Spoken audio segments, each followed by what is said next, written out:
مال و دولت ایک پلڑے میں رکھ دی جائے اور پھر قرآن کریم کی یہ تکمیل کی ڈگری ایک پلڑے میں رکھ دی جائے، اللہ کی قسم یہ پلڑا جھک جائے گا جس میں حافظ کی یہ ڈگری رکھی جائے گی۔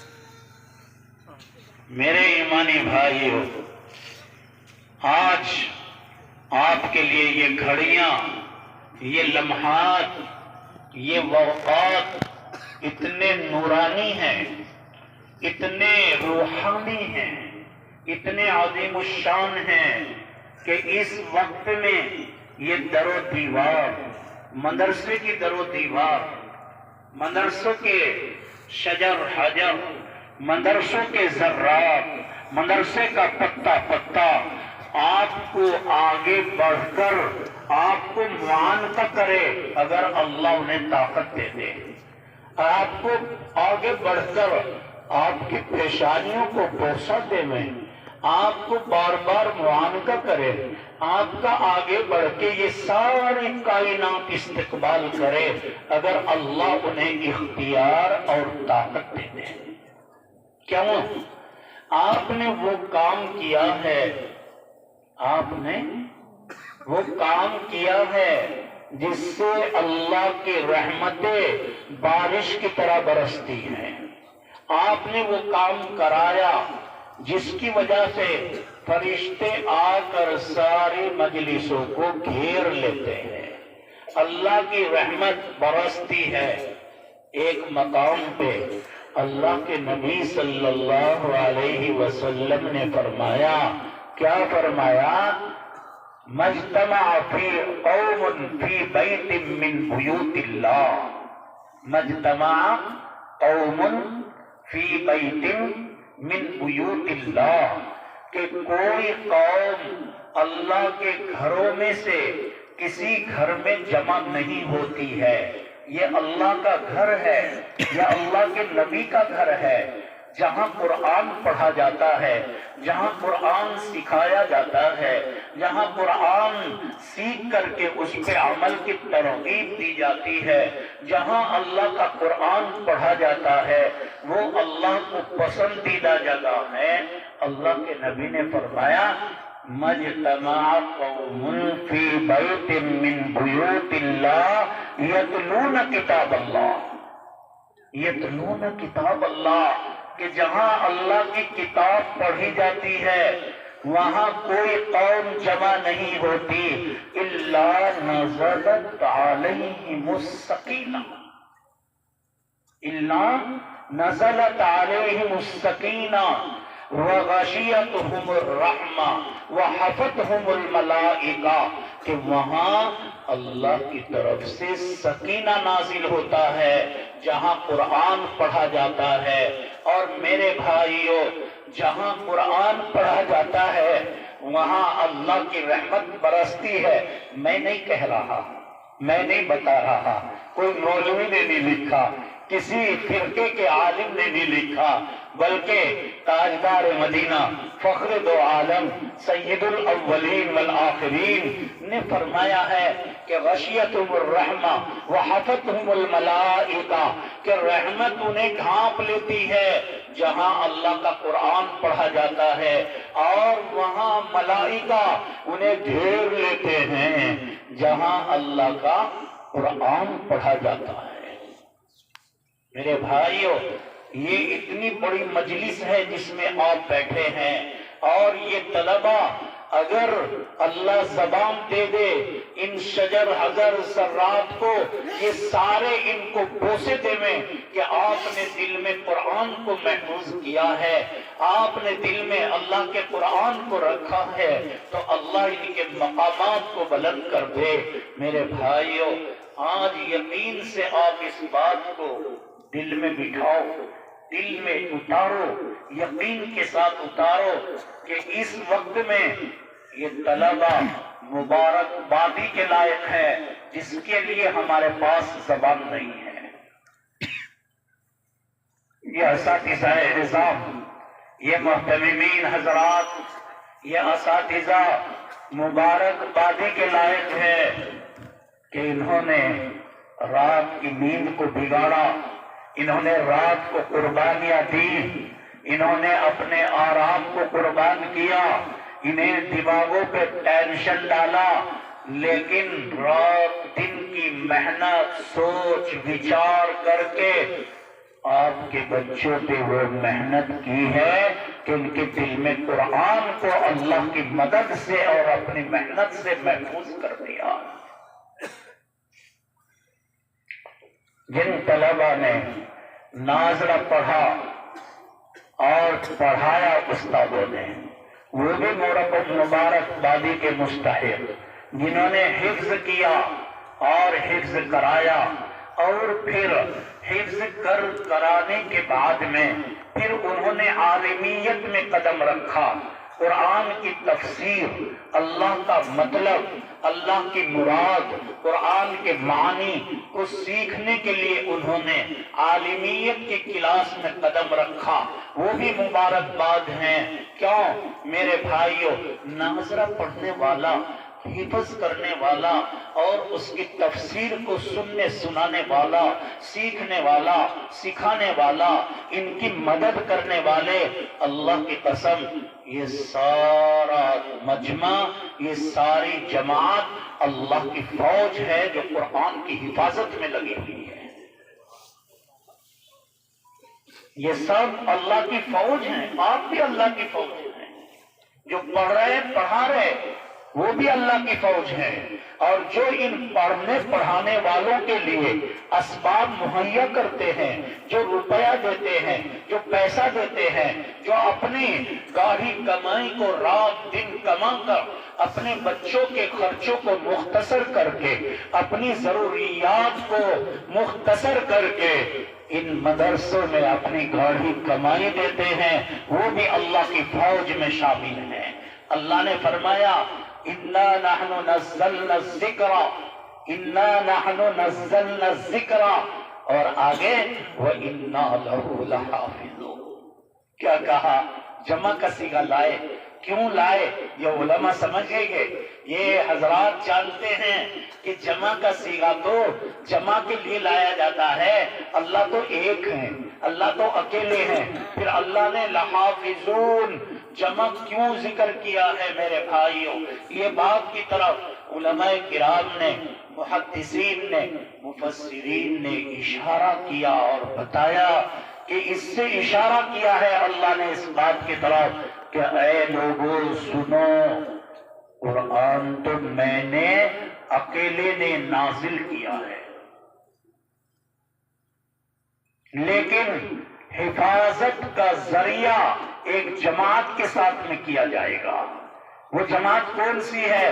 یہ چھوٹے چھوٹے بچے جو قرآن ناظرہ پڑھتے ہیں، انہوں نے ناظرہ قرآن پڑھ کے اللہ کی فوج ہونے کا ثبوت پیش کیا ہے۔ جو ناظرہ سے آگے بڑھے انہوں نے سینے میں محفوظ کر کے اللہ کی فوج ہونے کا ثبوت پیش کیا ہے۔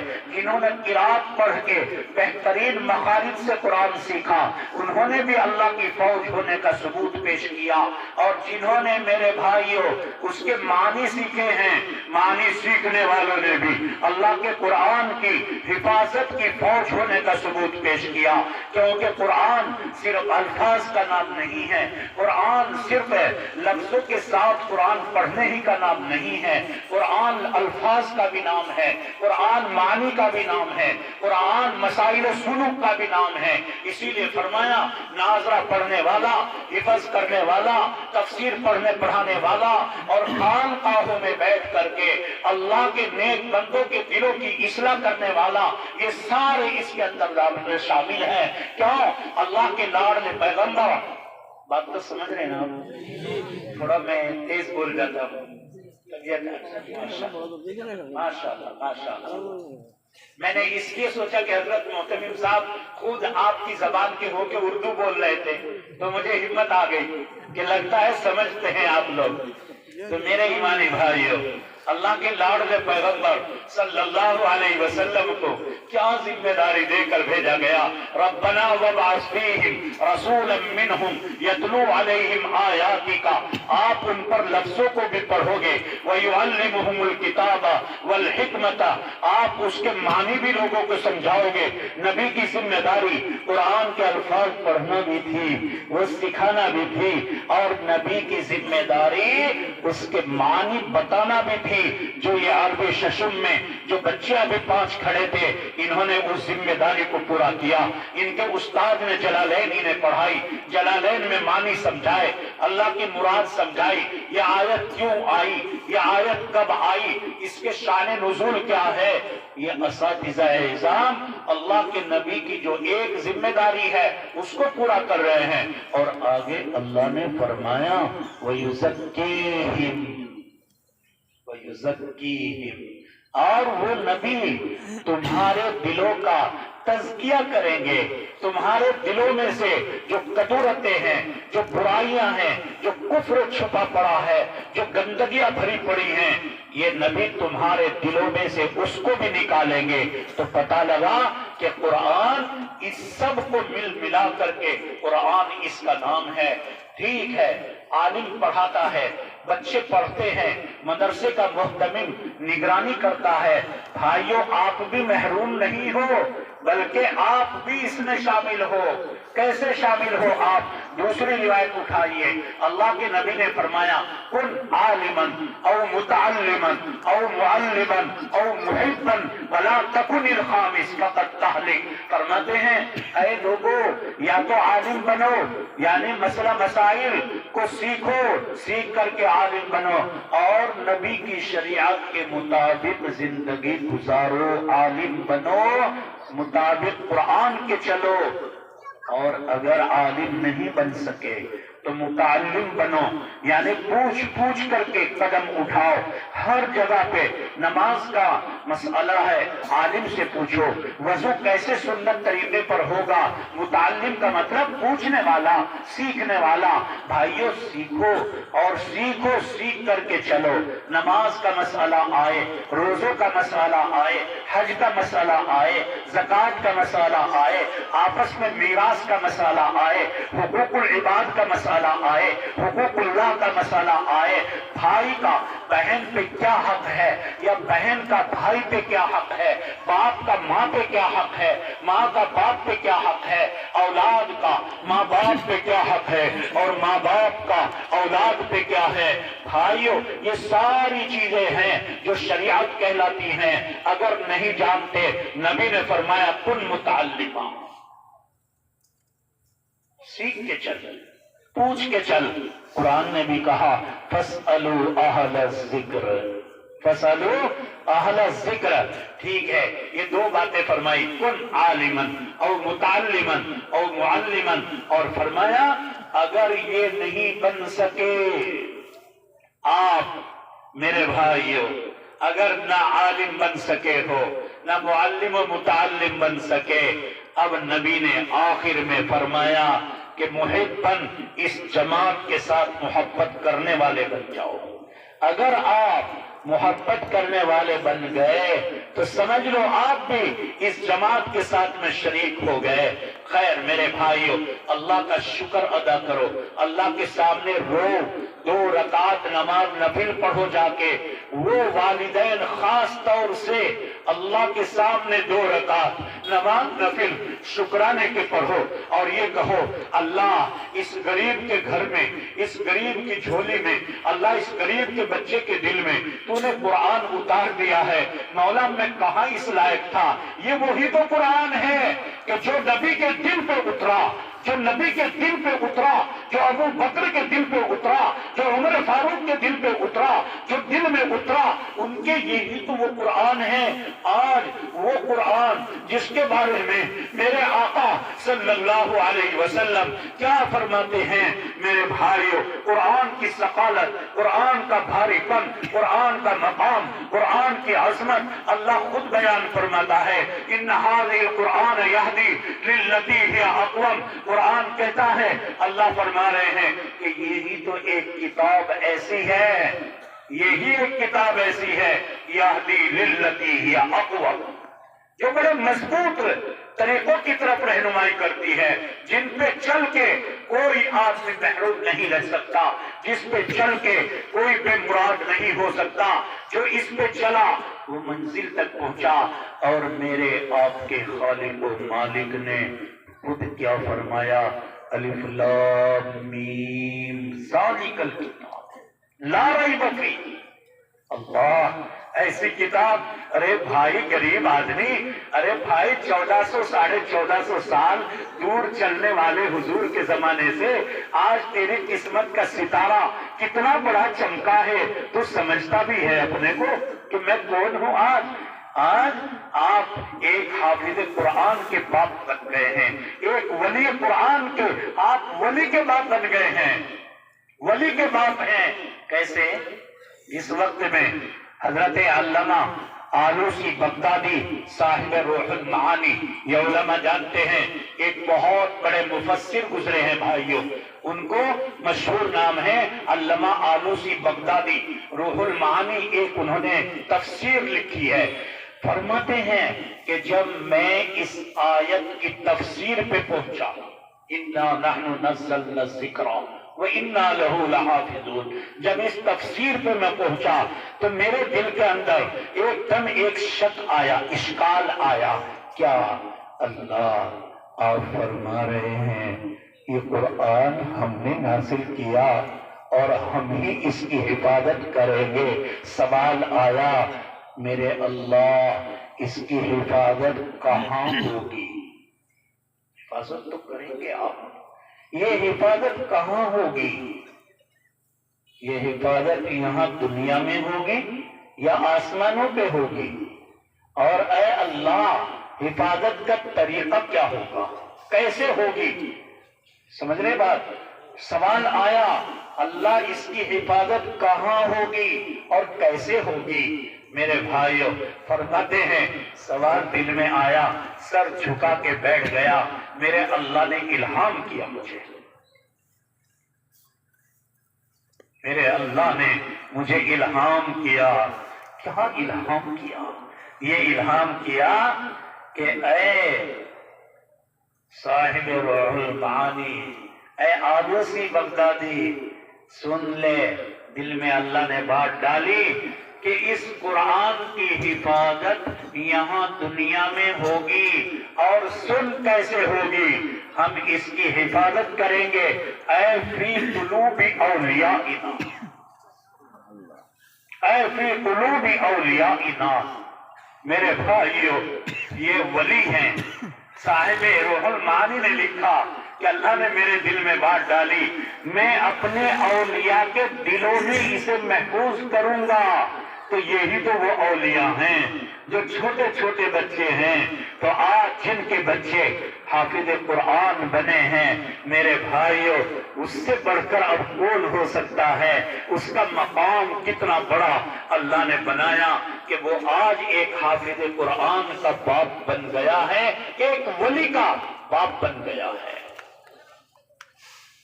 میرے بھائیوں آگے لاڈلے پیغمبر فرماتے ہیں کہ اللہ نے اس قرآن کی عظمت میں کیا فرمایا۔ بھائیوں یہ قرآن ایسا ہے کہ پہاڑوں پہ اگر اتارا جاتا تو پہاڑ ریزہ ریزہ، اگر یہ زمین و آسمان پہ اتارا جاتا تو زمین و آسمان میں طاقت نہیں تھی اس کو برداشت کرنے کی۔ لو انزلنا هذا القرآن على جبل لرأيته خاشعا متصدعا من خشية الله۔ کیا کہہ رہا ہے قرآن؟ لو انزلنا هذا القرآن، میرا اللہ کہہ رہا ہے احکم الحاکمین کہ اگر اس قرآن کو ہم اتارتے کہاں؟ هذا القرآن على جبل، پہاڑوں پر اتارتے، لَرَأَيْتَهُ خَاشِعًا، اے نبی آپ دیکھتے کہ اللہ کے جلال کی وجہ سے مُتَصَدِّعًا مِّن خَشْيَةِ اللَّهِ، وہ ریزہ ریزہ ہو جاتا اگر پہاڑ پہ اس قرآن کو اتارا جاتا۔ یہ اتنی بڑی چیز ہے۔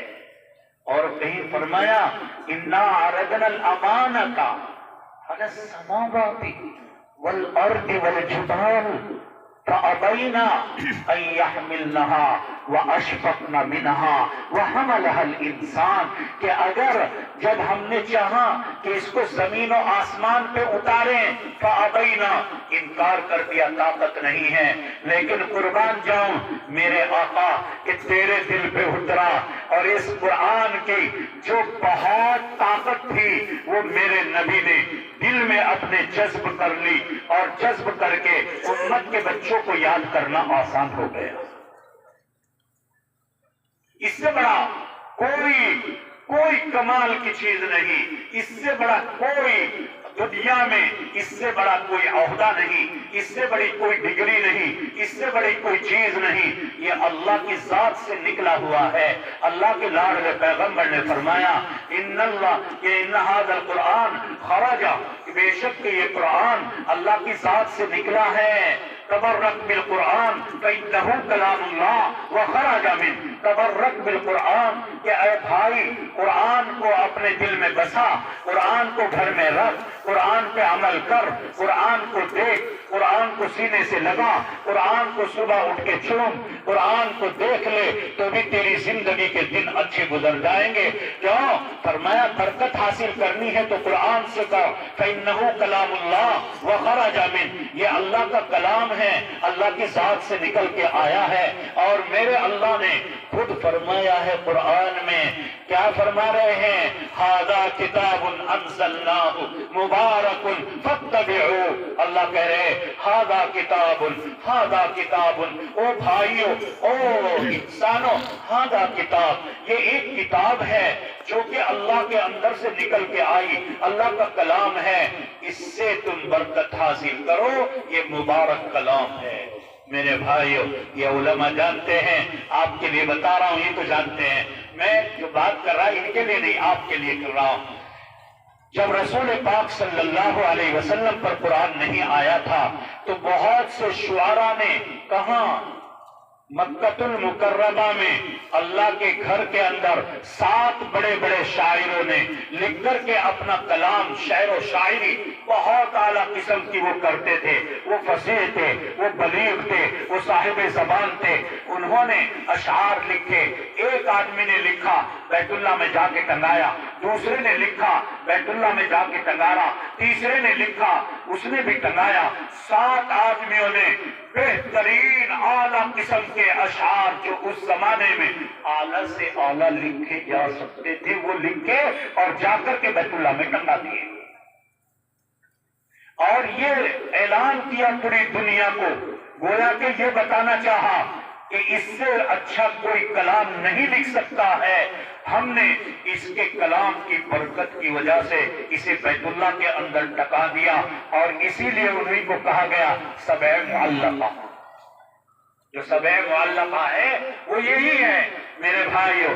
زمانہ چلتا رہا، ادھر کالی کملی والے تاجدار مدینہ دنیا میں تشریف لاتے ہیں، آپ کی نبوت کا وقت آتا ہے، میرے آقا پہ قرآن آیا، آقا پہ جب قرآن سنایا لوگوں کو اور کافروں نے قرآن کو پڑھا اور دیکھا، اب کہنے لگے ہاں بھائی حق بات تو یہ ہے کہ ایسا کلام وہ نہیں جو ہم نے لٹکایا ہے، واقعتاً محمد جو کلام کہتے ہیں اس کا کوئی مقابلہ نہیں کر سکتا۔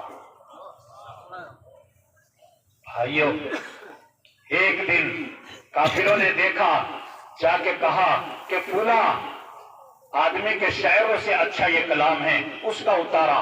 پھر دوسری آیات دیکھی، دوسرے کا اتارا، 6 آدمیوں کا کلام اتار دیا، 6 آدمیوں کا کلام اندر سے اتارا کہ یہ کلام اللہ کا کلام بڑا فصیح ہے، بڑا اعلیٰ ہے، بڑا عمدہ ہے، اس سے بڑا کوئی کلام نہیں ہے۔ ایک کا کلام رہ گیا، امرؤ القیس، ایک شاعر گزرا ہے امرؤ القیس، وہ مر گیا تھا اسی زمانے میں، اس کی بہن ذمہ دار بنی اس کے کلام کو باقی رکھنے کی، تو 6 کے تو کلام اتار دیے، ایک کا رہ گیا۔ میرے بھائیوں، جا کے بڑے بڑے کفار نے اس کی بہن کو کہا کہ تیرے بھائی کا بھی کلام اتار دے، اب وہاں رکھنے کے لائق نہیں ہے کیونکہ اس سے بڑا کلام آ چکا ہے۔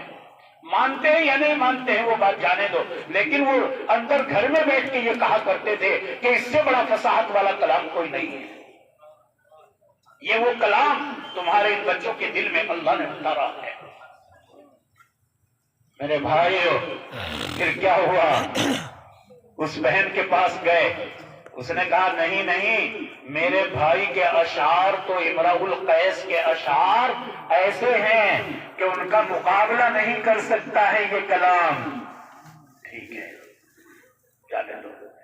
پھر اللہ نے ایک آیت بھیجی سورہ ہود کی، یا ارض ابلعی ماءکی ویا سماء اقلعی وغید الماء وقضی الامر واستوت علی الجودی وقیل بعدا للقوم الظالمین۔ جب یہ آیت آئی میرے بھائیوں، کانپ گئے کفار کہ اللہ اکبر، کیا بلاغت کے دریا بہا دیے۔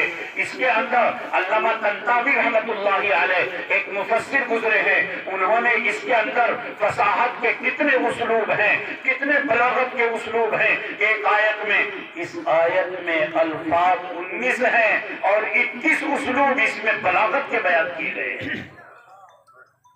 جب یہ آیت لی میرے بھائیوں، لے کے گئے اس کی بہن کے پاس، دیکھ کر کے پڑھ کے دنگ رہ گئی کہ ہاں اب ایسا کلام میرے بھائی کا بھی نہیں، چلو اتار کے پھینکو اس کو۔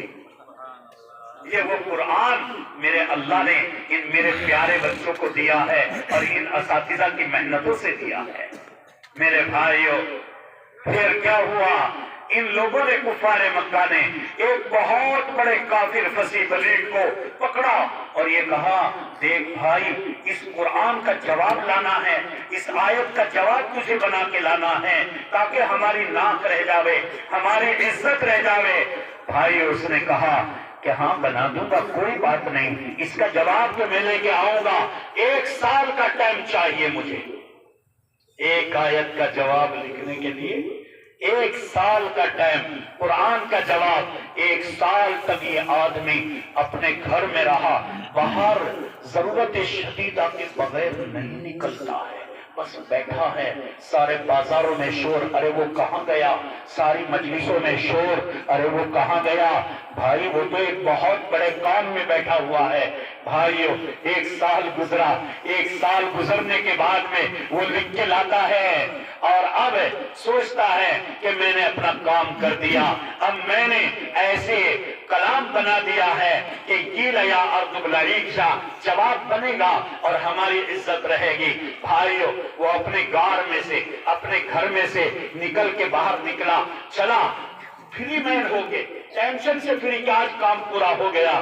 سال بھر کے بعد میں کام پورا ہوا اور جب چل رہا تھا مکے کی گلی سے، وہ قربان جاؤ میرے بچوں، آپ کتنے خوش قسمت ہو، وہ ماں کتنی مبارک جس کے پیٹ سے اس بچے نے جنم لیا، جس نے قرآن کو اپنے دل میں لیا، وہ باپ کتنا مبارک جس کے نطفے سے ایسا بچہ اللہ نے تیار کیا کہ جو آج اس بددینی کے زمانے میں کہ چاروں طرف بددینی ہے، چاروں طرف پیسے کا ڈنکا ہے، چاروں طرف دنیا کا ڈنکا ہے، چاروں طرف چوری ہے، ڈاکہ ہے، ذلت ہے، لیکن اس وقت میں بھی ان کے ماں باپ نے ان بچوں کو مدرسے کے حوالے کیا کہ بیٹا ہمیں تو چاہیے حافظ قرآن چاہیے۔ تو بھائیو، بتا رہا تھا میں، وہ آدمی اس کلام کو لکھ کر باہر نکلا اور جب چل رہا تھا مکے کی گلی سے، ایک بچی کی آواز کان میں پڑی، کوئی قرآن پڑھ رہی ہے اور یہی آیت پڑھ رہی ہے۔